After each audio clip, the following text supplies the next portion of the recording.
Türkmenistanyň häkimetler täze il bayramçylyklar bilen bagly bedeglerde doňuz şekilleriniň ulanylmagyny gadagan etdiler diýip Azatlygyň Aşgabatdaky habarçysy habar berýär. Onun sözlerine göre geçen yıl dükanlar oktyabr ayında iç şekillinek oyuncaklardan, kalendarlardan ve beýleki täze il bedeglerinden dolduruldy. Emma bu yıl doňuz şekilline ýekece de sowgatluk ya kalendar, plakat beýleki satylmaýar. Şonuň bilen bir wagtda ýurdun kanunlaryny doňuz babatda hiç bir gadaganlygyň ýokdugy aýdylýar. Türkmenistanyň prezidenti Gurbanuly Berdimuhammedow bayramçylyklaryň we dawaraly çäreleriň ýokary guramaçylykda geçirilmegini ýygyderli talap edýär we şeýle talap golaýda geçirilen hökümet maslahatyna we video şekilli iş maslahatyna täze il bayramçylygy babatyna hem keserdilip goýuldy. Şeýle de döwlet başçysyny Aşgabatyň täze il bedegleriniň türkmen äheňlerini bolmagyny tapşyrdy.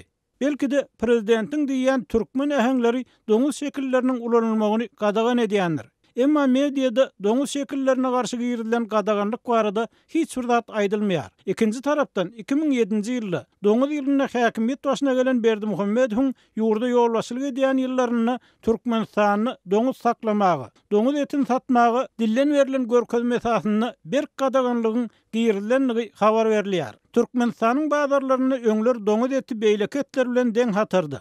Bir ýerde satylýardy. Emma 5 ýyl çemeti öň doňuz etiniň satylýan ýerini sygyr, goýun, kuş etleriniň satylýan ýerlerinden aýratdylar. Soňky 3 ýylda bolsa bazarlarda doňuz etiniň satylýan nokatlary doly ýapyldy diýip Aşgabatyň bazarlarynyň birini et sowdasyny edýän täzir Azatlyk radiosyna gurrun berdi. Türkmenistana getirilýän konserwalaryň eger et önüm bolsa taşyny halal diýen ýazgynyň bolmagy talap edilýär. Bu talap ýurt içinde öňürilýän et önümlerini kalwasalara hem degişli edildi diýip Azatlyk bilen gurulşan 45 ýaşly telekeç aýtdy.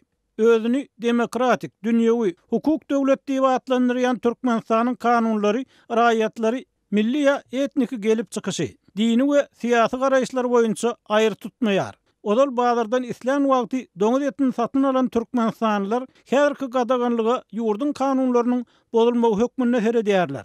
Inni biz doňuz etini ogryn, gizlilikde satýanlardan satyn almaly bolýarys. Işigini doňuz ýetişdirýänler hem bu işi gizlilikde edýär diýip Aşgabatly Vladimir Azatlygyň habarçysyna aýtdy.